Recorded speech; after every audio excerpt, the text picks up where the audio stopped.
السلام علیکم ورحمت الله وبرکاته. دوستانو په دغه ویډیو کې به تاسو ته په موبایل کې یو ډېر خوندور سټینګ در وښیم چې د دغه سټینګ په ذریعه سره به تاسو وکولی شئ چې په خپل موبایل کې ډیلیټ شوي تصویران او ډیلیټ شوي ویډیوګانې بیرته راوړئ.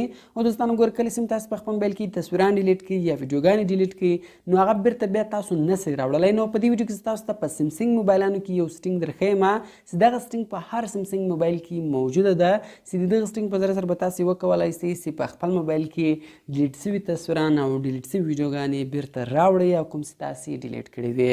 نو ویډیو له خپل دوستانو سره خامخا شیر کړئ تر څو هغه هم له دې طریقې چې پیدا واخلي.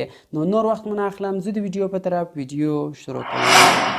نو دوستان دلته پر به تاسو اول په خپل موبایل کې ګیلري خلاصه کړئ. کله چې تاسو په خپل موبایل کې ګیلري خلاصه کړئ نو په دا کونج کې درې ډاټه دي، سمپل په دغه درې ډاټه باندې به تاسو کلیک وکړئ. کله چې تاسو په دغه درې ډاټه باندې کلیک وکړئ لاندې له موږ سره یو اپشن راځي د ریسایکل بین په نامه باندې، په دغه ریسایکل بین اپشن باندې تاسو کلیک وکړئ.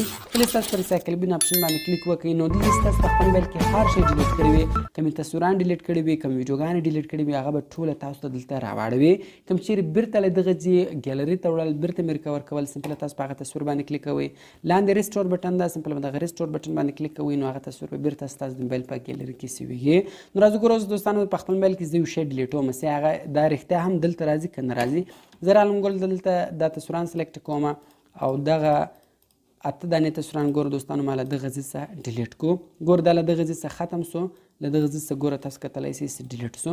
نو تاسو په خپله ګوره کتلی شئ. اوس سمپله تاسو په دغه ریسایکل بین کله هم تاسو کلیک وکړئ ګوره هغه ټول ډیلیټ شوي تصویران دلته راغلي دي. نو دوستانو کله چې تاسو په خپل سیمسنګ موبایل کې تصویران یا ویډیوګانې ډیلیټ کړي هغه دلته راځي نو بیرته هغه تاسو له دغه ځای څخه بیا ریکور کولی هم چې کوم چیرې له دغه ځای ډیلیټ کړو نو بیا ستاسو له موبایل څخه دغه ټول فایلونه ډیلیټېږي، دغه شان بیا ډیلیټېږي.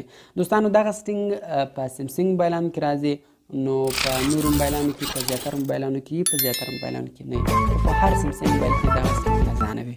نو کوم چیرې ویډیو خوښه شوې ویډیو در سره لایک کړئ، له خپل دوستانو سره خامخا شیر کړئ تر څو هغه هم له دې طریقې چې فایده واخلي او د داسې نورو ښایسته ښایسته ویډیوګانو لپاره د موږ چینل سبسکرایب کړئ ځکه موږ هره ورځ دغه رقم ښایسته ښایسته ویډیوګانې په خپل چینل کې اپلوډ کوو. نو ملاوي په نور ښایسته ښایسته ویډیوګانو کې په دعاګانو کې مې یاد ساتئ. د خدای په امان.